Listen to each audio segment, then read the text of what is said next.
4월 1일 목요일 삶의 기적을 일으키는 30분 예배를 시작하도록 하겠습니다. 하나님께서 오늘 우리에게 주신 말씀은 룻기 3장 1절에서 5절까지 말씀입니다. 이 말씀 제가 봉독하도록 하겠습니다. 룻의 시어머니 나오미가 그에게 이르되 내 딸아 내가 너를 위하여 안식할 곳을 구하여 너를 복되게 하여야 하지 않겠느냐. 내가 함께하던 하녀들을 둔 보아스는 우리의 친족이 아니냐. 보라 그가 오늘 밤에 타작마당에서 보리를 까불리라. 그런즉 너는 목욕하고 기름을 바르고 의복을 입고 타작마당에 내려가서 그 사람이 먹고 마시기를 다하기까지는 그에게 보이지 말고 그가 누울 때에 너는 그가 눕는 것을 알았다가 들어가서 그의 발치 이불을 들고 거기 누우라. 그가 내 할 일을 내게 알게 하리라 하니 룻이 시어머니에게 이르되 어머니의 말씀대로 내가 다 행하리이다 아니라. 아멘. 오늘도 이 시간 하나님께서 우리에게 주신 말씀을 듣기 전에 잠시 기도한 시간 갖도록 하겠습니다. 하나님 아버지 감사합니다. 오늘도 저희들을 사랑하셔서 우리 하나님 아버지 만날 수 있는 이 예배의 자리로 인도하여 주시니 감사합니다. 아버지 하나님, 오늘도 하나님께서 저에게 주시는 하나님의 말씀을 들을 때 그 말씀이 믿어지게 하시고 그 말씀이 우리의 삶이 될 수 있도록 은혜 베풀어 주옵소서. 저희가 늘 하나님이 주시는 말씀을 삶 속에 실천함으로 인해서 하나님의 기쁨이 되고 하나님께서 행하신 그 놀라운 역사들을 체험하는 저희 모두가 될 수 있도록 은혜 베풀어 주옵소서. 예수님의 이름으로 감사하며 기도드리옵나이다. 아멘.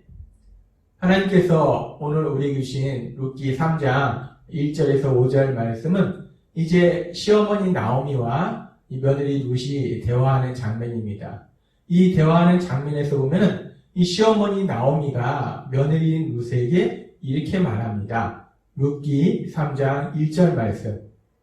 룻의 시어머니 나오미가 그에게 이르되 내 딸아 내가 너를 위하여 안식할 곳을 구하여 너를 복되게 하여야 하지 않겠느냐.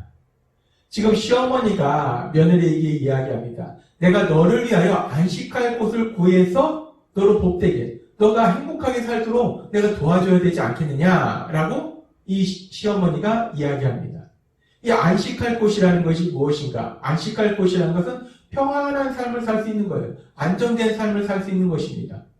이 젊은 나이에 과부가 된 이 룻이 안식할 곳이라는 곳이 어느 곳일까?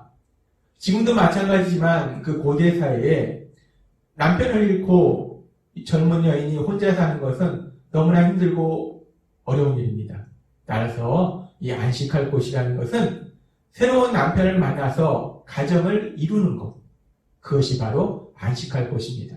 지금 나오미가 얘기하는 안식할 곳이라는 구체적인 것은 이 사랑하는 며느리 룻에게 새로운 남편을 만나서 재혼해서 새로운 가정을 이룰 수 있도록 도와주는 것을 의미하고 있습니다. 지금 이 시어머니인 나오미가 며느리인 룻에게 이야기할 때 너가 젊은 나이에 남편을 잃고 과부가 되었으니까 내가 이제 너로 새로운 남편을 얻어서 이제 새로운 가정을 이룰 수 있도록 도와줘야 되지 않겠느냐. 내가 그렇게 너를 행복하게 살도록 도와주겠다라고 말합니다. 근데 우리가 이 장면을 가만히 묵상해 보면 지금 이 장면은 사실은 시어머니와 며느리의 대화에서 나올 장면이 아니고 친정 어머니와 딸과의 사이에서 나올 수 있는 대화입니다. 친정 어머니라면 이럴 수 있어요. 자신의 사랑하는 딸이 일찍 남편을 여였어요. 남편이 잃었습니다. 혼자서 이 험한 세상을 살아가야 됩니다. 그러니까 친정 엄마가 너무 마음이 아프니까 이 딸에게 내가 널 위해서 새로운 남편을 만나서 재혼해서 네가 행복한 삶을 살도록 내가 도와주겠다라고 친정 엄마라면 이렇게 얘기할 수 있어요. 근데 시어머니는 사실 그렇지 않습니다. 지금은 많이 바뀌었지만 옛날에 우리 조선시대만 하더라도 남편이 일찍 죽으면 그 남편을 따라서 죽든지 아니면 평생을 혼자 사는 거. 그러면 또 대단한 일을 했다고 연령문도 세워줍니다. 이 사실 우리나라만 그런 것이 아니라 대부분의 그런 문화들이 있습니다.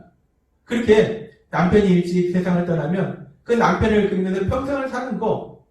근데 지금 이 시어머니가 시어머니가 며느리에게, 이 며느리는 자기 사랑하는 아들의 아내입니다.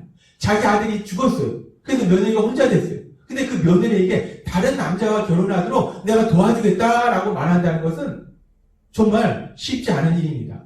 우리는 이 대화를 통해서 룻기 3장 1절의 이 말씀을 통해서도 이 나오미라는 이 인물이 얼마나 귀한 사람인가, 이 사람이 얼마나 사랑이 많은가, 이 나오미는 하나님을 믿는 믿음의 사람이었기 때문에 정말 이렇게 사랑의 삶을 살았다는 거예요. 자신의 삶이 너무 힘든데도 불구하고 남편도 잃었죠, 사랑하는 두 아들도 잃었죠, 재산도 잃었죠. 사람이 삶이 힘들어지면 마음의 여유가 없어서 강팍해집니다. 자기밖에 몰라요. 근데 그럼에도 불구하고 나오미는 이렇게 며느리를 정말 친딸처럼 사랑하는 아름다운 사랑의 삶을 살더라는 겁니다. 이 나오미가 이렇게 믿음의 삶을, 이렇게 아름다운 사랑의 삶을 살 수 있는 것은 물론 나오미가 인격적으로 훌륭할 수도 있겠지만 나오미는 하나님을 믿는 사람이라는 겁니다. 하나님을 믿기 때문에 하나님이 그 삶 속에서 능력으로 역사하시니까, 하나님이 그 마음을 만들어주시니까 그 어떤 상황 속에서도 사랑의 삶을 살다는 것입니다. 마찬가지로 예수님을 믿는 우리들도 우리가 어떤 상황을 만날지라도 우리 하나님께서 우리 삶 속에 역사하셔서 우리를 사랑의 삶을 살 수 있도록 인도해 주신다는 거예요. 하나님께서는 로마서 5장 5절에서 이렇게 말씀합니다. 소망이 우리를 부끄럽게 하지 아니함은 우리에게 주신 성령으로 말미암아 하나님의 사랑이 우리 마음에 분발되리니.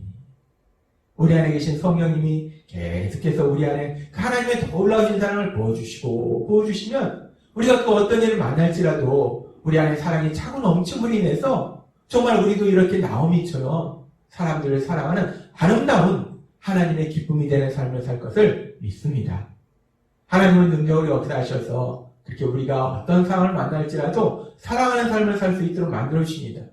우리는 이 나오미의 삶의 모습을 통해서 이런 아름다운 믿음의 모습을 볼 수 있고, 또 이 룻기 3장 1절의 말씀을 통해서 또 하나의 아주 귀한 믿음의 삶의 모습, 믿음의 삶이라는 것이 어떤 건가, 그 믿음의 삶의 또 다른 귀한 모습을 우리가 볼 수 있습니다. 이 나오미는 이 베들레헴으로 돌아오기 전에 이 모압 지방에서 이제 며느리들과 대화하는 그 장면 속에서 나오미가 이렇게 이야기합니다. 룻기 1장 8절과 9절 말씀. 나오미가 두 며느리에게 이르되 너희는 각기 너희 어머니의 집으로 돌아가라. 너희가 죽은 자들과 나를 선대한 것 같이 여호와께서 너희를 선대하시길 원하며. 지금 나오미는 얘기합니다. 내가 믿는 여호와 하나님이 너희에게 선대하시기를, 너희가 행복한 삶을 살 수 있도록 역사해 주시기를, 너희를 도와주시기를, 너희에게 복 주시기를 내가 원한다 라고 나오미는 말합니다. 그리고 계속해서 1장 9절은 이렇게 말씀합니다. 여호와께서 너희에게 허락하사 각기 남편의 집에서 위로를 받게 하시길 원하노라. 여호와 하나님이, 내가 믿는 하나님이 너희 삶 속에 능력으로 역사하셔서 너희가 새로운 남편을 얻어서 새로운 가정을 이루고 행복하게 살도록 하나님께서 역사해 주실 것을 내가 원한다 라고 며느리들에게 말하고 있습니다. 이 나오미가 이렇게 며느리들에게 이야기한다는 것은 나오미는 믿음의 사람이었기 때문에 평소에 나오미는 이 부분을 놓고 기도했을 거예요. 하나님, 제 사랑하는 두 며느리 하나님께서 역사해 주셔서 너무 젊은 나이에 혼자 됐는데 좋은 남편 만나서 이제 새로운 가정 이루고 행복한 삶 살 수 있게 해주세요. 하나님, 우리 며느리들 재혼하게 해주세요. 하나님, 우리 며느리들 새로운 가정을 꾸밀 수 있게 해주세요. 나오미는 평소에 믿음의 사람이었기 때문에 이렇게 하나님 앞에 기도했을 겁니다. 근데 지금 그렇게 나오미가 하나님 앞에 간절히 기도했을 것이고, 근데 나오미는 하나님 앞에 간절히 단지 기도하는 것에서 머무르는 것이 아니라 먼저 하나님 앞에 기도하고 그 다음에 나오미는 지금 우리가 읽은 룻기 3장 1절의 말씀처럼 이제 구체적으로 그 며느리가 새로운 남편을 만날 수 있도록, 재혼할 수 있도록 뭔가 행동을 취하기 시작했다는 겁니다. 이 나오미가 단지 기도하는 것만 아니라 나오미는 그 삶 속에서 자기가 기도한 대로 행동하기 시작했다는 거예요. 나오미는 믿음의 사람입니다. 그래서 나오미는 모압 땅에서 자신의 삶 속에 일어나는 그 모든 일들이 우연이 아니고 하나님의 역사하시라는 것을 분명히 믿었어요. 그래서 나오미가 고백합니다. 그렇게 모압 땅에서 역사하셨던 그 하나님은 베들레헴 땅에서도 여전히 자신의 삶 속에서 그리고 또 자신이 사랑하는 이 루스의 삶 속에서 역사하고 계심을 나오미는 분명하게 믿고 있었습니다. 하나님께서 모든 것을 다 하고 계심을 나오미는 분명하게 믿고 있었다는 거예요. 그것을 우리가 어디에서 볼 수 있는가? 이 룻기 3장 4절 말씀에서도 볼 수 있습니다. 그가 누울 때에 너는 그가 눕는 곳을 알았다가 들어가서 그의 발치 이불을 들고 거기 누우라. 그가 내 할 일을 내게 알게 하리라 하니. 지금 이 며느리 룻에게 너가 이렇게 해라. 그래서 그러면은 이제 보아스가 너에게 어떤 네가 할 일을 말할 것이다 라고 얘기합니다. 이 말씀을 우리가 문장 그대로 보면은 이 나오미는 보아스를 믿기 때문에 보아스가 뭔가를 할 걸로 생각하고 있구나 라고 우리가 생각해 볼 수 있습니다. 근데 이 말씀은 나오미가 보아스라는 사람, 물론 보아스라는 인물이 정말 믿음이 있는 훌륭한 인물이지만 보아스라는 그 인물을 믿은 것이 아니라 하나님께서 보아스를 통해서 역사하실 테니까 너는 하나님께서 보아스를 통해서 역사하신 그대로 행하면 된다라고 며느리 룻에게 말하고 있는 것입니다. 그렇습니다. 나오미는 분명히 알았어요. 그 모든 것은 하나님이 역사하심을 알고 믿었다는 겁니다. 그렇기 때문에 나오미는 먼저 하나님 앞에 기도합니다. 하나님 앞에 기도하고 그런데 모든 것을 하나님이 역사하심을 나오미는 알고 있었고 믿고 있었고 기도했지만 그렇게 기도한 데서 머무르는 것이 아니라 그 다음에는 자신이 해야 될 일에 대해서 최선을 다하더라는 거예요. 구체적으로 이제 그렇게 며느리가 재혼하기 위해서 어떻게 되는가? 하나님 앞에 기도하면서 하나님께서 주신 지혜대로 이제 며느리 룻에게 너가 이렇게 해야 된다 라고 적극적으로 행동을 취하기 시작했다는 겁니다. 우리는 나오미의 그 모습을 통해서 믿음의 삶이라는 것이 무엇인가에 대해서 또 하나 아주 중요한 것을 우리가 배울 수 있습니다. 그것은 믿음의 삶이라는 것은 하나님께서 세상을 창조하신 것을 믿는 것이요. 그 하나님께서 이 세상을 다스리고 계신 것을 믿는 것이요. 그렇기 때문에 우리가 이 땅 속에서 살아갈 때 우리 삶 속이라는 그 모든 것이 우연이 아니라 하나님이 역사하심을 믿기 때문에 그 하나님께 도우심을 구하는 기도를 하는 것이고 그렇게 기도하면서 거기서 머무르는 것이 아니라 기도한 다음에 이제 하나님이 주신 지혜로 하나님의 도우심으로 하나님의 말씀대로 최선을 다하면서 하나님의 말씀을 실천하는 삶을 사는 것 그것이 바로 믿음의 삶이다 라는 것을 나오미의 삶을 통해서 하나님께서는 오늘 우리에게 말씀해 주십니다. 믿음의 삶이란 우리가 하나님 앞에 기도하지만 기도하고 가만히 있는 것이 아니라 기도한 다음에 그 다음에 우리가 해야 될 일을 또 최선을 다해서 하는 것 그것이 바로 믿음의 삶이라는 거예요. 그런 믿음의 삶의 모습을 우리가 성경에 나오는 많은 믿음의 사람을 통해서 볼 수 있는데 그 중에 또한 볼 수 있는 것이 같은 또 나오미와 같은 여인이었던 에스더입니다. 이 페르시아에서 이 바벨론 포로 이후에 계속 있었던 이 에스더 그리고 모르드게 이들의 삶 속에 위기가 닥칩니다. 하만의 모략으로 인해서 이 유대 민족이 몰살당한 그런 위기에 닥쳐요. 그런 위기 상황 속에서 이 에스더는 간절히 기도하고 기도한 후에 또 죽음을 각오하고 행동하는 장면이 나옵니다. 그 말씀이 에스더서 4장 16절 말씀입니다. 당신은 가서 수산에 있는 유다인을 다 모으고 나를 위하여 금식하되 밤낮 3일을 먹지도 말고 마시지도 마소서. 나도 나의 시녀와 더불어 이렇게 금식한 후에 규례를 어기고 왕에게 나아가리니 죽으면 죽으리다 하니라. 그리고 에스더서 5장 1절은 이렇게 말씀합니다. 제3일에 에스더가 왕후의 예복을 입고 왕궁 뜰 곧 어전 맞은편에 서니 라고 말씀합니다. 에스더는 자신의 민족을 구해달라고 하나님 앞에 금식하면서 3일을 간절히 기도를 합니다. 그리고 이제 기도했으니까 됐어. 하나님께서 역사하실 거야. 라고 가만히 있는 것이 아니라 그렇게 기도한 이후에 또 자신이 해야 될 일이 있어요. 그 일을 죽음을 각오하고 그 일을 실천합니다.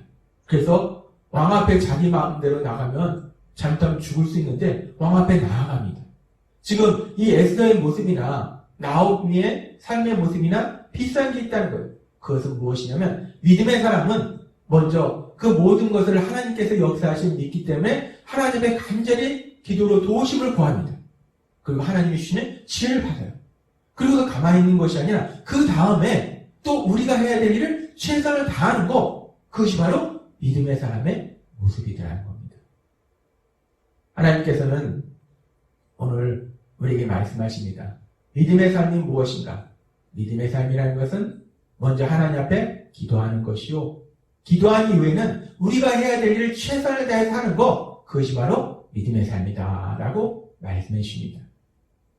그래서 하나님께서 야고보 사도를 통해서 야고보서 1장 25절에서 이렇게 말씀하신 겁니다. 자유롭게 하는 온전한 율법을 들여다보고 있는 자는 듣고 잃어버리는 자가 아니요 실천하는 자니 이 사람은 그 행하는 일에 복을 받으리라. 아멘. 우리가 하나님의 말씀을 듣고 하나님을 믿는 삶을 사는 것은 듣고서 가만히 있는 것이 아니라 나 믿어! 라고 가만히 있는 것이 아니라 하나님이 주신 그 말씀을 실천하는 사람이고 그렇게 말씀을 실천할 때 하나님께서 주시는 복이 임한다 라고 말씀합니다. 하나님은 우리를 너무나 사랑하셔서 우리가 이 땅 살아갈 때 예수님을 믿고 우리가 하나님의 기쁨이 되는 삶을 살고 또 하나님이 주신 복을 누리기를 원하십니다. 그래서 오늘 나오미의 삶을 통해서 에스더의 삶을 통해서 야고보서 1장 25절의 말씀을 통해서 우리에게 말씀하실 때 우리가 사는 믿음의 삶은 무엇인가? 믿음의 삶이라는 것은 하나님께 먼저 기도로 도우심을 구하고 그런 이후에 가만히 있는 것이 아니라 우리는 또 우리가 해야 될 최선을 다하는 것, 그것이 믿음의 삶이다 라고 말씀하십니다. 우리는 이런 삶을 살 수 없습니다. 그런데 감사한 것은 우리 안에 주신 성령님의 인도하심과 도우심으로 날마다의 삶 속에 하나님을 믿음으로 먼저 하나님께 도우심을 구하고 하나님이 주신 지혜를 받아서 하나님의 말씀을 삶 속에 실천함으로 인해서 하나님의 기쁨이 되고 하나님께서 하시는 그 놀라운 역사들을 풍성하게 체험하시는 연합이 되시길 주님의 이름으로 축원합니다. 기도하겠습니다. 하나님 아버지 감사합니다. 오늘도 성경의 말씀을 통해서 우리가 살아가는 믿음의 삶이 무엇인지를 분명하게 말씀해 주셔서 하나님이 기뻐하시는 믿음의 삶을 살게 하시니 감사합니다. 먼저 하나님 앞에 기도하고 하나님이 주시는 지혜와 능력을 힘입어 하나님 말씀을 삶 속에 실천하는 저희 모두가 될 수 있도록 은혜 베풀어 주옵소서. 예수님의 이름으로 감사하며 기도드리옵나이다. 아멘. 이 시간 오늘도 하나님께서 우리를 사랑하셔서 주신 말씀을 묵상하면서 조용히 기도하는 시간 갖도록 하겠습니다.